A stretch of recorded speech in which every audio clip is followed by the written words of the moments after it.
Em praticamente qualquer lugar do mundo, existe uma grande chance de alguém reconhecer imediatamente o formato de uma garrafa de Coca-Cola. Não importa o idioma, não importa a cultura, não importa o continente. Poucas marcas conseguiram ultrapassar fronteiras com tanta força. Mas essa história começou de uma maneira completamente diferente. Não nasceu em uma grande fábrica. Não foi criada por um empresário bilionário. Muito menos surgiu como uma estratégia para conquistar o mundo. Tudo começou em uma pequena farmácia de Atlanta, no estado da Geórgia, durante uma época em que refrigerantes sequer existiam como os conhecemos hoje. Seu criador não sonhava em fundar um império global. Na verdade, procurava apenas desenvolver um tônico capaz de aliviar dores, combater o cansaço e oferecer uma alternativa às bebidas alcoólicas, cuja popularidade enfrentava crescente oposição em diversas regiões dos Estados Unidos. Nos primeiros meses, quase ninguém percebeu seu potencial. As vendas eram modestas. A fórmula era preparada manualmente. Cada copo era servido diretamente no balcão da farmácia. Nada indicava que aquela mistura escura atravessaria guerras, crises econômicas, mudanças culturais e revoluções tecnológicas para se tornar um dos maiores símbolos do capitalismo moderno. O mais curioso é que o homem responsável por criar a Coca-Cola jamais testemunharia essa transformação. Outras pessoas enxergariam na pequena bebida algo que seu inventor nunca conseguiu imaginar. Uma oportunidade capaz de mudar para sempre a história do marketing, da publicidade e do consumo em escala mundial. Mas antes que a Coca-Cola se tornasse um ícone conhecido por bilhões de pessoas, ela precisou sobreviver a um nascimento cercado por incertezas. E essa história começa em uma cidade do sul dos Estados Unidos, poucos anos depois do fim da Guerra Civil Americana. Para entender como surgiu a Coca-Cola, é preciso voltar a um dos períodos mais delicados da história dos Estados Unidos. A Guerra Civil havia terminado em 1865, deixando o país dividido econômica e socialmente. No sul, cidades inteiras tentavam reconstruir suas economias enquanto uma nova geração buscava oportunidades em meio às profundas transformações da chamada Era da Reconstrução. Foi nesse cenário que viveu John Steve Pemberton, um farmacêutico, químico e ex-oficial do Exército Confederado. Durante a guerra, Pemberton sofreu um grave ferimento causado por um golpe de sabre. Como muitos médicos da época, passou a utilizar morfina para aliviar as dores, desenvolvendo posteriormente uma dependência, um problema comum entre veteranos daquele período. Determinado a encontrar alternativas terapêuticas, dedicou-se à criação de xaropes, elixires e preparados medicinais em seu laboratório, onde combinava conhecimentos de química e farmácia com ingredientes vegetais amplamente utilizados na medicina do século XIX. Na década de 1880, outro movimento começava a ganhar força nos Estados Unidos. Diversas cidades defendiam restrições ao consumo de bebidas alcoólicas. Em resposta, farmácias passaram a oferecer bebidas não alcoólicas servidas nas populares soda fountains, balcões onde xaropes eram misturados à água gaseificada, considerada na época uma bebida saudável e revigorante. Pemberton percebeu ali uma oportunidade.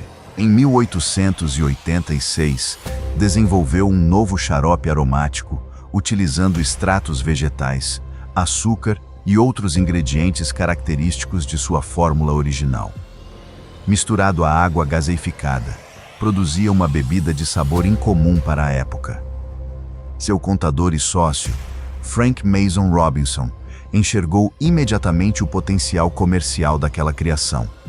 Foi ele quem sugeriu o nome Coca-Cola, inspirado em dois dos ingredientes presentes na fórmula original da época, além de desenhar, à mão, o famoso logotipo em escrita cursiva, que, com pequenas adaptações, permanece reconhecível até hoje. Em 8 de maio de 1886, Os primeiros copos começaram a ser vendidos na Jacobs Pharmacy, em Atlanta. Custavam apenas 5 centavos. Naquele primeiro ano, a média de vendas era de cerca de 9 copos por dia. Um desempenho modesto, quase insignificante. Nada indicava que aquela pequena bebida artesanal daria origem à empresa que, décadas mais tarde, se tornaria uma das marcas mais valiosas e influentes da história. Mas criar uma boa fórmula era apenas o primeiro desafio. Transformar aquela invenção em um negócio lucrativo exigiria uma visão empresarial que Pemberton jamais teria a oportunidade de desenvolver. John Pemberton havia criado uma bebida diferente de tudo o que existia na época. Mas criar um bom produto e construir um grande negócio eram desafios completamente distintos. Nos primeiros meses após seu lançamento, em 1886, a Coca-Cola era vendida exclusivamente na Jacobs Pharmacy, em Atlanta. Cada copo custava 5 centavos e era preparado individualmente, misturando o xarope à água gaseificada no momento da venda. As vendas eram decepcionantes. Em média, apenas 9 copos eram vendidos por dia durante o primeiro ano. A receita mal cobria os custos de produção. Enquanto isso, Pemberton enfrentava problemas muito maiores do que a falta de clientes. Sua saúde se deteriorava rapidamente. As sequelas do ferimento sofrido durante a Guerra Civil continuavam provocando dores intensas, agravadas pela dependência de morfina. Ao mesmo tempo, suas finanças estavam em situação crítica. Na tentativa de manter seus negócios funcionando, começou a vender participações na fórmula da Coca-Cola para diferentes investidores. Essas negociações ocorreram em momentos distintos, criando uma estrutura de propriedade bastante confusa, na qual diversas pessoas passaram a reivindicar direitos sobre a bebida. Entre esses investidores estava um empresário de Atlanta chamado Asa Griggs Candler. Farmacêutico de formação e excelente vendedor, Candler observava a Coca-Cola sob uma perspectiva completamente diferente. Enquanto muitos enxergavam apenas mais um xarope vendido em farmácia, ele percebia o potencial de construir uma marca. Em agosto de 1888, John Pemberton faleceu aos 57 anos, sem imaginar o destino de sua criação. Nos anos seguintes, Asa Candler negociou pacientemente a aquisição dos direitos da fórmula junto aos diferentes proprietários. Até o início da década de 1890, conseguiu consolidar o controle da marca, embora historiadores apontem que esse processo envolveu diversas transações complexas e interpretações jurídicas sobre os contratos da época. Com a propriedade finalmente organizada, Candler tomou uma decisão que mudaria completamente o futuro da empresa. Em vez de vender apenas uma bebida, ele passaria a vender uma ideia. Uma marca que deveria estar presente na memória das pessoas antes mesmo de chegar aos seus copos. Era o nascimento de uma estratégia que transformaria a publicidade para sempre. Em 1894, o comerciante Joseph Biedenharn, proprietário de uma fábrica de doces em Vicksburg, Mississippi, acreditou que a Coca-Cola poderia ser vendida em garrafas. Sem autorização inicial da empresa, começou a envasar manualmente a bebida em recipientes de vidro e distribuí-la para clientes locais. O experimento foi um sucesso. Apesar do entusiasmo de Biedenharn, Asa Candler inicialmente demonstrou pouco interesse pelo engarrafamento. Ele acreditava que o futuro da Coca-Cola ainda estava nos balcões das farmácias. Essa percepção mudaria poucos anos depois. Em 1899, 2 advogados do Tennessee, Benjamin Thomas e Joseph Whitehead, convenceram Candler a lhes conceder os direitos de engarrafar e distribuir a Coca-Cola em praticamente todo o território americano. O contrato foi assinado por um valor simbólico de apenas $1. Naquele momento, ninguém imaginava que esse acordo daria origem ao sistema de franquias de engarrafamento, que se tornaria um dos maiores diferenciais da empresa. Pela primeira vez, a Coca-Cola deixava de depender de uma farmácia. Agora, ela podia viajar. Podia chegar a pequenas cidades. Podia atravessar estados inteiros. E em breve, começaria sua jornada para conquistar o mundo. Quando Asa Griggs Candler assumiu o controle da Coca-Cola no início da década de 1890, ele não herdou uma empresa de sucesso. Herdou uma fórmula. O verdadeiro desafio era convencer milhões de pessoas a desejarem uma bebida que praticamente ninguém conhecia. Candler compreendeu algo que poucos empresários da época haviam percebido. As pessoas não compravam apenas produtos. Compravam hábitos. Compravam lembranças. Compravam confiança. Em vez de investir grandes quantias na produção, decidiu concentrar seus esforços em uma estratégia inédita para aquele período: tornar o nome Coca-Cola impossível de ser ignorado. Distribuiu cupons que davam direito a um copo gratuito da bebida. Uma das primeiras grandes campanhas de degustação da história comercial dos Estados Unidos. Mandou fabricar calendários, relógios, bandejas, termômetros, cartazes e inúmeros objetos promocionais para serem distribuídos em farmácias, hotéis, restaurantes e estabelecimentos comerciais. O objetivo era simples: fazer com que o consumidor encontrasse o nome Coca-Cola em todos os lugares. A estratégia funcionou. Em poucos anos, a marca deixou de ser conhecida apenas em Atlanta e passou a conquistar cidades por todo o sul dos Estados Unidos. Mas ainda existia uma enorme limitação. A bebida só podia ser consumida nas tradicionais soda fountains das farmácias. Quem estivesse longe desses estabelecimentos simplesmente não tinha acesso ao produto. Foi então que surgiu outra ideia revolucionária. No início do século XX, a Coca-Cola já havia deixado de ser uma curiosidade vendida em farmácias. Ela se transformava rapidamente em um fenômeno nacional. O sistema de engarrafamento permitia que a bebida chegasse a cidades onde nunca existira uma soda fountain. Pela primeira vez, milhões de pessoas podiam consumir Coca-Cola em casa, no trabalho ou durante viagens. Mas quanto maior se tornava a marca, maior também era um novo problema: as imitações. Diversas empresas passaram a lançar bebidas com nomes semelhantes, embalagens parecidas e estratégias destinadas a confundir os consumidores. Algumas utilizavam expressões como Coca-Nola, Celery Cola e outras variações inspiradas no sucesso da bebida original. A resposta da empresa foi investir ainda mais na construção de sua identidade. Em 1915, a Root Glass Company recebeu a missão de criar uma garrafa que pudesse ser reconhecida imediatamente, mesmo no escuro ou quebrada em pedaços.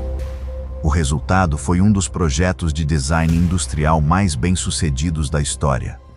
Inspirada, segundo relatos históricos, na forma do fruto do cacau, confundido na época com um dos ingredientes da fórmula, surgiu a icônica garrafa de curvas elegantes, registrada oficialmente em 1915 e lançada em larga escala nos anos seguintes.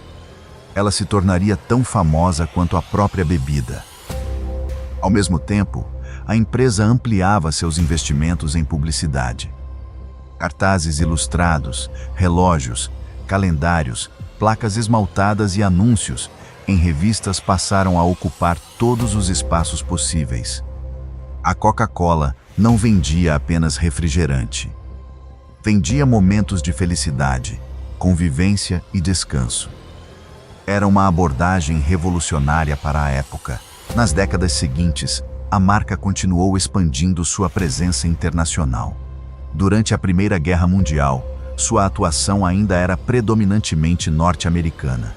Porém, foi após a Segunda Guerra Mundial que sua expansão global ganhou velocidade inédita.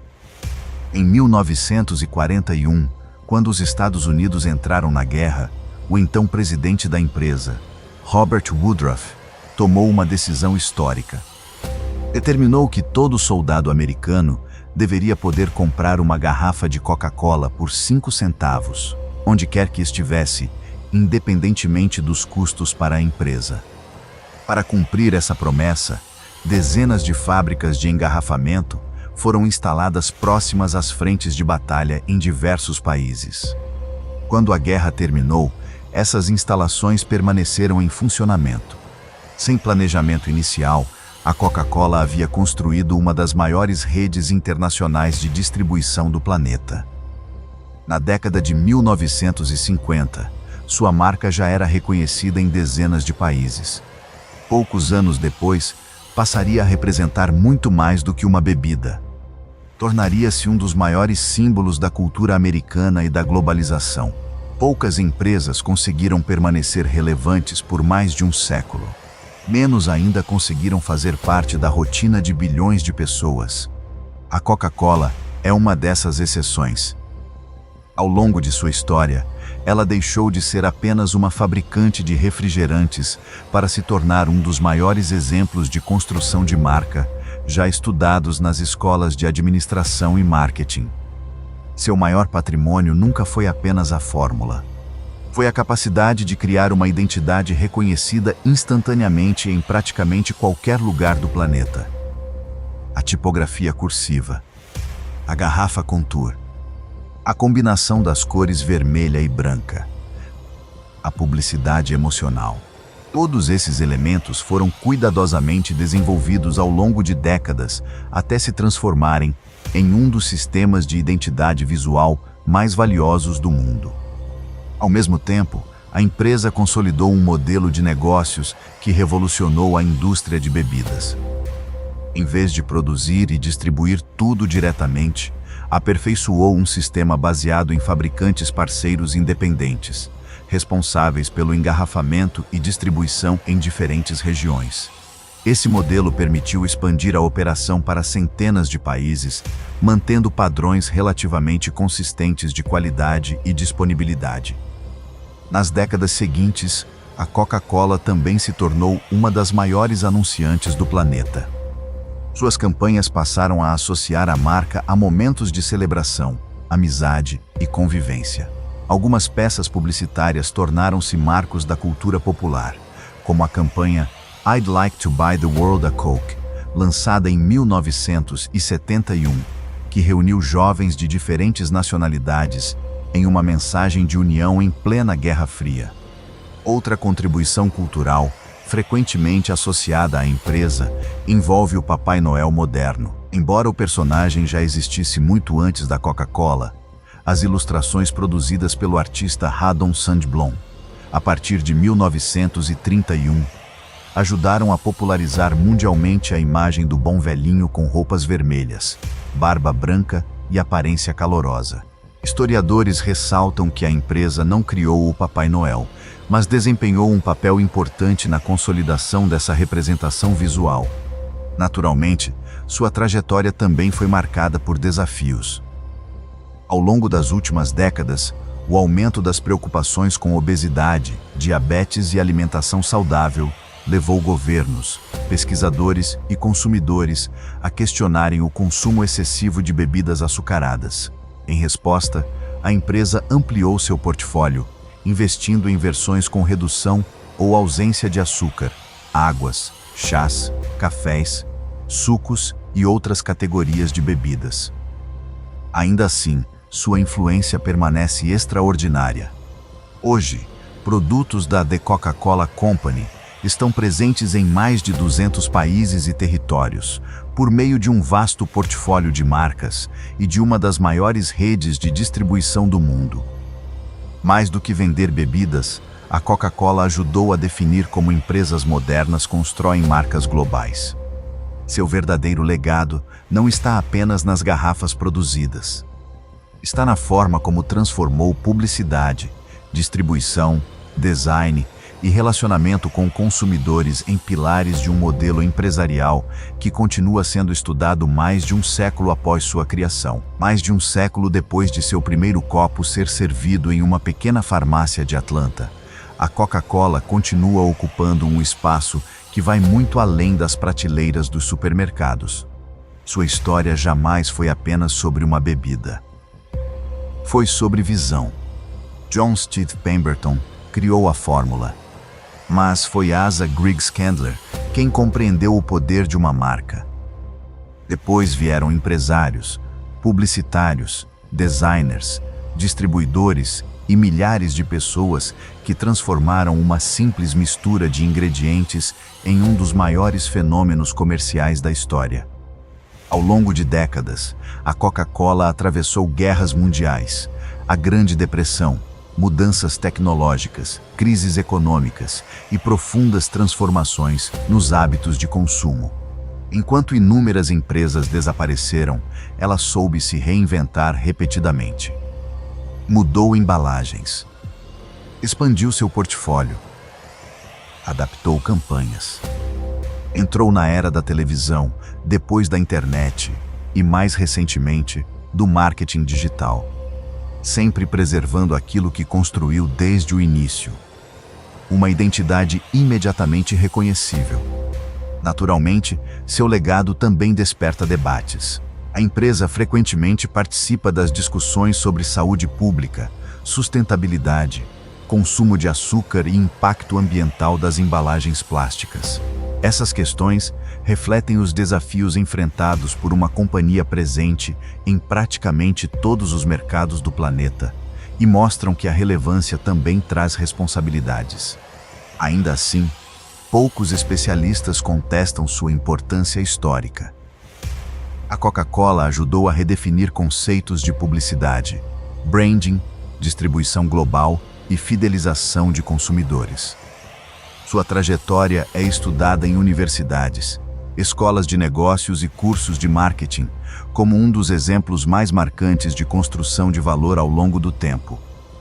Talvez a maior lição dessa história seja que produtos podem ser copiados, fórmulas podem ser aperfeiçoadas, tecnologias inevitavelmente evoluem, mas confiança, identidade e conexão emocional levam décadas para serem construídas.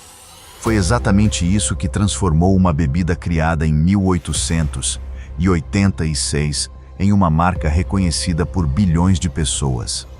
No fim, a Coca-Cola não vendeu apenas refrigerantes. Ela vendeu experiências, memórias, momentos compartilhados. E mostrou que, quando uma empresa consegue fazer parte da cultura de diferentes gerações, ela deixa de ser apenas um negócio. Ela se torna parte da própria história. Toda grande trajetória deixa uma lição. A pergunta é: qual delas você levará para a sua vida?